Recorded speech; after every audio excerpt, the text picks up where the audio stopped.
Welcome to IT news. This is Pavan. Vikarabad జిల్లాలో మరో దారుణం చోటు చేసుకుంది. భార్య భర్తల్ని చంపే ఈ విషయాలు తరచుగా జరుగుతూనే ఉండడం, మరోసారి దాన్ని కంటిన్యూ చేస్తూ మరో మహిళ తన భర్తని అతి కిరాతకంగా చంపింది. ఇంకా వాళ్ళ ఫాదర్తో కలిసి, ఆ భార్య వాళ్ళ ఫాదర్ కలిసి పాపం ఆ భర్తని గొంతు ఉరేసి చంపడం జరిగింది. అసలు ఎందుకు ఈ విధంగా చంపుతున్నారో అర్థం కావట్లేదు. పోలీస్ వాళ్ళైతే ప్రాథమిక ఇన్ఫర్మేషన్ ప్రకారం ఒక ఇన్వెస్టిగేషన్ వీడియోనైతే క్లియర్ చేశారు. ఆ చనిపోయిన వ్యక్తి మదర్ వచ్చి కంప్లైంట్ ఇవ్వడంతో ఇది వెలుగులోకి వచ్చింది. సో ఎలా చంపారు ఏంటి అని వివరాల్లోకి వెళ్తే, ఈ జయశ్రీ వెంకటేష్లకి ఎప్పుడో పెళ్ళయింది, గతంలో పెళ్ళయింది, మంచిగా ఆ సంసారం సాగిస్తూనే ఉన్నారు.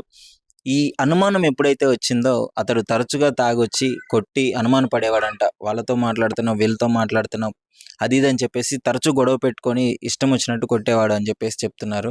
సో ఆ బాధ తట్టుకోలేకే ఒకసారి వాళ్ళ ఫాదర్ని పిలిపించిందంట. ఆ ఫాదర్ వచ్చిన తర్వాత ఆ గొడవలో అతడు బాగా మద్యం సేవించి ఉండడము, ఇక ఆ ఫాదర్లో ఆ కోపంలో తట్టుకోలేక అతన్ని ఇష్టం వచ్చినట్టు కొట్టి గొంతు పిసికి చంపి, అది కూడా సరిపోదన్నట్టు వైరుతో ఊరి గట్టిగా బిగించడం జరిగింది. అంటే మనం కంటిన్యూస్గా ఈ ఈ విషయాలు చూస్తూనే ఉన్నాము. భార్యలు భర్తల్ని ఎక్కడ చూసినా ఇదే విధంగా చంపడం